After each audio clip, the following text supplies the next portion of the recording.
Сәлеметсіңдер ме оқушылар, каналыма қош келдіңдер. Видеомен таныспас бұрын каналға тіркеліп, лайк басуды ұмытпаңыздар.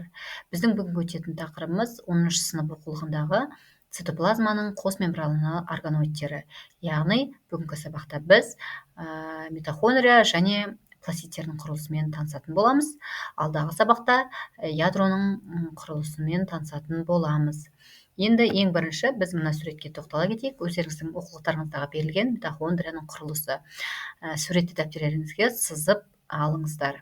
Енді бұл жерде митохондрия біз қос мембраналы органоид екенін білдіңіздер. Яғни ол бірінші суретте сыртқы мембранадан, екінші көрініс ол ішкі мембранадан, үшінші кристадан, төртінші мембраналық кеңістіктен және бесінші матрикстен тұратынын білдік.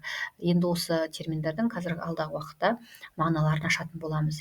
Жалпы митохондрия деген органоид туралы сіздер биология пәнін оқығалы бері 7-ші, 8-ші, 9-ші сыныптан бері танысыздар, ал бүгінгі тақырыпта біз бұны толықтай ашатын боламыз.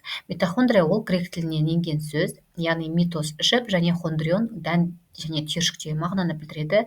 Кейбір анаэробты организмдердің жасушаларынан тыс барлық эукариотты жасушаларда болатын компонент. Олардың саны 1-ден 100 мыңға дейін болады. Пішіні сфера, гранула, жіп, таяқша тәрізді. Ашытқы мен кейбір саңырауқұлақтарда бір үлкен бұтақтанған митохондрия болады. Мидың жүйке жасушаларында жіп тәрізді, бұлшық ет ұлпасында саны аз, күшті бұтақтанған тор құрайды. Негізгі қызметі жасушаны АТФ түрінде қамтамасыз ету. Митохондриялар өте динамикалық құрылым. Олар жасушада өз пішінін өзгертуі мүмкін. Бір-бірімен бірігіп, алып дене құрайды және қайта бөлінеді, бұтақтанады. Жасушаның энергия шығындалатын бөліктерінде орналасады. Мысалы, синтез жүретін орындарда, қозғалыс органоидтері таяу, ионды сорғыштар маңында кездеседі.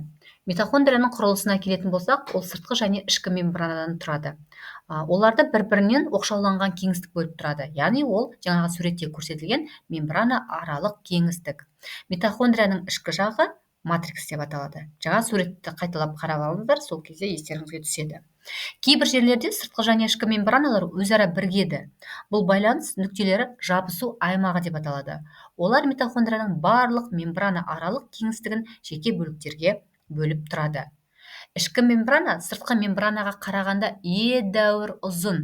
Сондықтан ол көптеген қатпар немесе түтік тәрізді өсінділер түседі.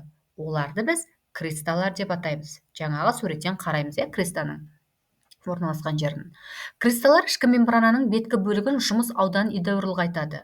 Сыртқы мембрана көптеген қосылыстарды оңай өткізетін жоғарғы өткізгіштікке ие. Онда ферменттер аз. Мембраналық кеңістікте құрамы жағынан геалоплазмаға ұқсас зат болады. Бұл жерде басқа нуклеотидтерді фосфорлау үшін матрикстен шығатын аденозин трифосфорды қолданатын бірнеше ферменттер болады. Митохондрияның қызметіне келейік.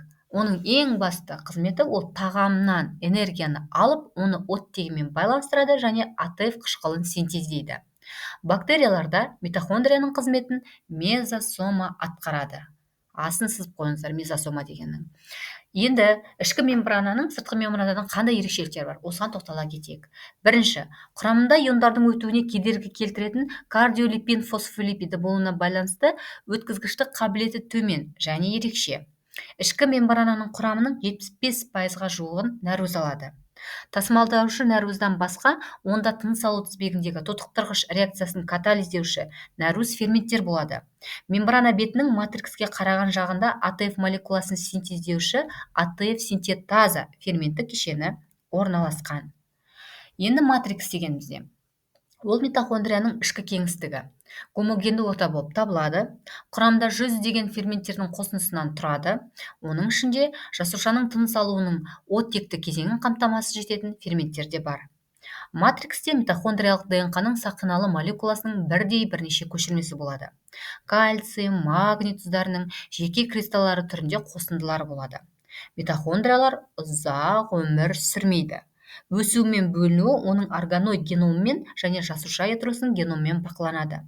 Митохондриялық ДНК-ның репликациясынан кейін органоидтың созылуы арқылы екіге бөліну нәтижесінде жаңа митохондриялар түзіледі. Келесі тақырып ол бізде пластидтер. Бұл пластидтермен де сіздер жаңағы биология пәнін ең алғаш өткенде 7-ші сыныптан бері негізі таныссыздар. Енді бұдан әрі біз осы жаңағы лейкопласттың түрлерін толықтай сипаттайтын боламыз және пластиттер дегеніміз не, осыған ақпарат беретін боламын.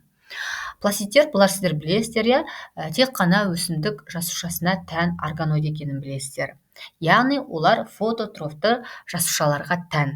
Өсімдік патшалығының барлық өкілдері мен эукариоттардың бірқатар түрлерінде болады. Алғаш рет 1678 жылы Антони ван Левенгук анықтады. Пластиттер бір-біріне ауыса алатын әртүрлі органоидтар. Мысалы, хлоропласттар бар, хромопласттар бар, лейкопласттар бар, этиопласттар бар, аминопласт, липидопласт деген бұндайдың түрлері болады. Енді құрамдағы пигменттермен атқаратын қызметіне байланысты бұлар өзара ажыратылады. Пластиттер барлығының шығу тегі пропластиттер болып табылады. Пропластиттер жасушалардың түзу шұлпаларынан бастап жетілген хлоропласттарға дейін болады. Ішінде мембраналық жүйемен біртекті заттар матрикс немесе стромасы болады. Ішкі мембрана ішке қарай еніп, өсіп, органоид ішінде күрделі мембраналық жүйе құрып, строма түзуге қабілетті. Қайталай кетейін осы жерде, жаңа мына жерде айтылып тұр, иә, сыртқы және ішкі, яғни екі қабат екенін осы жерден біз түсінетін боламыз. Енді жетілген пластиттер деген бар. Осыған тоқталайық. Жетілген пластиттер дегеніміз пропластиттердің ішкі мембранасы сәл өсіп, стромаға аздап кіріп тұрады. Оларды біз лейкопласттар деп атаймыз. Этиопласттар ол түтікті мембраналардың жинақталуымен қалыптасады. Жарықта этиопласттар хлоропласттарға айналады. Қоршаған орта жағдайының өзгеруінен хлоропласттардың тилакоидтер жүйесі бұзылып, нәтижесінде хромопласттар түзіледі. Органоидтың ішкі мембраналық жүйесі тек қана хлоропласттарда жақсы дамыған. Пластиттердің өзара алмасуы бір бағытта, пропластиттерден хромопласттарға дейін өзгереді. Хромопласттар пластиттердің соңғы формасы.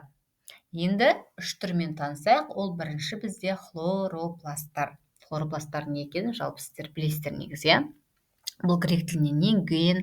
Хлорос ол жасыл, пластос жасап шығару, жасыл пластид, яғни құрамында хлорофилы бар. Жарықта фотосинтез процесі жүзеге асады. Қызғылт сары түс беретін каротин және ксантофил пигменттері де болады. Пішіні бұлардың диск тәрізді, сопақша, тостаған тәрізді немесе таспа тәрізді түрлерде сирек кездеседі. Өсімдік жасушасында бір, мысалы хламидомонада балдырында, немесе бірнеше ондаған хлоропласттар болуы мүмкін. Таңдап өткізуге қабілетті қос мембранамен қапталған, ішкі мембрананың бір бөлігі стромаға қарай өтеді. Хлоропласттың құрылымдық бірлігі жалпиған қапшықтар түрінде тилакоидты түзеді. Тилакоидтер олар грананы қалыптастырады. Граналардың арасында строма ламеллалар деп аталатын жеке тилакоидтер созылып орналасады. Тилакоидтер стромадан мембранасы арқылы бөлінеді. Ішінде тилакоидтік кеңістік болады. Жоғары сатылы өсімдік жасушаларында граналардың саны 40-тан 60-ға дейінгі жетуі мүмкін. Кейбіреуінде 150-ге дейін барады. Хлоропласттар жасуша өскен сайын ондағы хлоропласттар бөліну жолымен көбейеді. Жас хлоропласттардың бөлінуі әр 6-20 сағат сайын жүреді. Жасуша ядросының бөлінуіне тәуелсіз процесс болып табылады. Бұлардың қызметіне келетін болсақ, олар көмірсулар органикалық қосылыстардың бастапқы заттары амин қышқылдары мен май қышқылдарын синтездейді, АТФ-ті синтездейді және қосалқы өнім ретінде бос оттек түзеді. Екінші түрі ол бізде хромопласттар. Хромопласттар дегеніміз стромасындағы көпіршіктерде каротиноидтар сары, қызғылт сары және қызыл пигменттер болатын пластиттер. Астарын сызып қойыңыздар түстердің. Ксантофил сары, каротиноид қызыл сары және қызыл. Олардың барлығы жемістің жасушасында, өсімдіктің күлтесінде, күзгі жапырақтарда кездеседі. Ішінде тек жеке тилакоидтер кездеседі. Бұларда граналық жүйе жоқ. Хлоропласттан дамуы мүмкін. Хромопласттар пластиттердің дамуының ең соңғы кезеңі болып есептеледі. Лейкопласттар өсімдік жасушасының пигментсіз органоиды. Асын сызып қоямыз пигментсіздің. Қор заттарын синтездейді және жинайды. Жарықта лейкопласттар күрделі ішкі мембраналық жүйе түзу арқылы хлоропласттарға оңай ауысады. Хромопласттарға ауыса алады. Яғни бізде бүгінгі өтетін тақырыбымыз осы. Мынау керекті ақпараттың барлықтарын дәптеріңізге жазып алыңыздар, керектеріңізге жарасын. Лайк, коммент сіздерден күтемін. Және де басқа да оқушылармен бөлісіңіздер. Келесі сабақта кездескенше, келесі сабақта мен жаңа айтып кеткен басында ядроның құрылысы мен қызметі туралы тоқталатын боламын.